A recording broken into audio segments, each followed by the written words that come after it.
s'agit d'amener les agriculteurs à adapter des pratiques et des aménagements agricoles en faveur de la faune sauvage, par la diffusion de connaissances écologiques et technico-économiques accumulées depuis plusieurs années par l'ONCFS, mais aussi par les fédérations de chasseurs, les chambres d'agriculture, par la réalisation de tests de nouvelles pratiques, l'acquisition de nouvelles références techniques et enfin la création d'outils de diagnostic conduisant à des conseils pratiques consolidés. Avec la Chambre régionale d'agriculture, avec la Fédération régionale des chasseurs, nous avons engagé une nouvelle étape en s'appuyant sur une démarche gagnant-gagnant entre l'agriculture et la faune sauvage. Pour engager cette nouvelle étape, nous avons fait le choix de mettre en lumière, en s'appuyant sur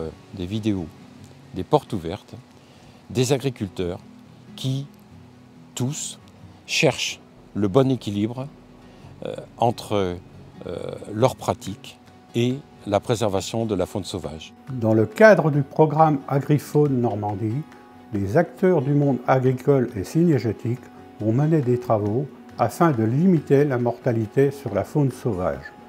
Ces travaux ont permis de mesurer l'efficacité de l'utilisation de différents dispositifs et la barre d'effarouchement reste l'outil le plus efficace. Nous habitons une région où les fauches ont un impact considérable sur les espèces en période de reproduction, en recherche d'abri et de nourriture. Les animaux les plus vulnérables dans notre département sont les faons de chevreuil, les poules faisanes au moment de la couvaison, ainsi que les lièvres.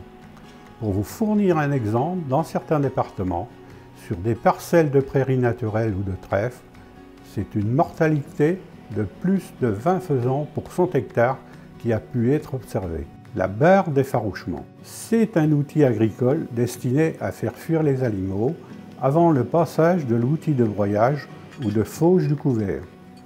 Pour une utilisation optimale, il ne faut pas rouler au-delà de 10 à 12 km/h. Parallèlement à cette utilisation, il faut bannir la fauche centripète de l'extérieur vers l'intérieur et privilégier une fauche centrifuge de l'intérieur vers l'extérieur afin de faciliter la fuite des animaux. Cette barre peut être utilisée à 2 périodes de l'année, d'avril à août pour la fauche des prairies et des luzernes, et de septembre à mars pour la destruction des couverts d'interculture, cipans, jachères et bandes enherbées. Il est d'autant plus important pour l'agriculteur d'utiliser ce dispositif car il va jouer un rôle sanitaire. En effet, il va permettre d'éviter la présence de cadavres dans les aliments destinés au bétail et ainsi limiter les risques de botulisme dans les silos d'ensilage par exemple. Vous l'aurez compris, les atouts de la barre d'effarouchement sont multiples. N'hésitez donc pas à vous renseigner auprès de votre fédération départementale pour bénéficier d'aide à l'acquisition. Pour cette action, les chasseurs prouvent une fois de plus leur souci de protéger et de développer la biodiversité. On n'a pas investi puisque c'est la Fédération de la chasse qui nous a dotés de cet équipement. Tout simplement parce que deux choses. La première, la Fédération nous a proposé de participer à une opération de repeuplement de faisans, chose à laquelle nous avons adhéré. Alors depuis, on a plusieurs nichés tous les printemps sur l'exploitation. Et on avait constaté lors des travaux de fauche du printemps que voilà, il y avait des dégâts qui se faisaient sur ces nids. Et la deuxième raison, c'est aussi pour non seulement les faisans, mais aussi tout ce qui est petits chevreuils, faons. On a un territoire qui est pas mal peuplé de chevreuils et tous les ans, lors des fauches, il y avait régulièrement des animaux qui faisaient les frais, quoi. Premièrement, on n'a pas besoin d'être chasseur pour être attristé quand ce genre de phénomène se produit, hein.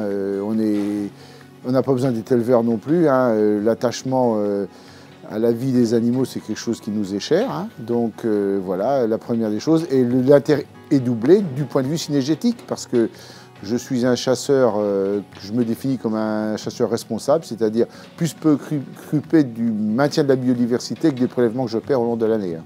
Même si on passe un petit peu de temps lors des travaux de fauchage, on est sûr d'une chose, c'est de mieux respecter la faune, et deuxièmement, d'éviter de confectionner un terrain d'ensilage avec éventuellement des risques sanitaires pour le cheptel. Les agriculteurs gèrent la nature au quotidien et sont les premiers producteurs de biodiversité. Les activités agricoles jouent un rôle déterminant et indispensable pour le maintien d'espaces favorables à la faune sauvage. Par exemple, le maintien ou la création d'éléments qui structurent les parcelles agricoles augmente la richesse floristique et favorise la petite faune de plaine, en lui apportant à la fois couverts et nourriture. C'est notamment le cas pour les haies, les mares, les bosquets et les bandes enherbées. Dans la Manche, la moyenne linéaire de haies par hectare est de 100 mètres, ce qui en fait le premier département français en termes de haies. La Chambre d'agriculture a toujours souhaité travailler en concertation avec les différents partenaires ou structures locales concernées, avec notamment les CUMA. Tout cela dans un souci de mutualisation des moyens pour une plus grande efficacité dans la mise en œuvre des actions territoriales. L'opération AgriFaune dans la Manche est un exemple de partenariat efficace et réussi.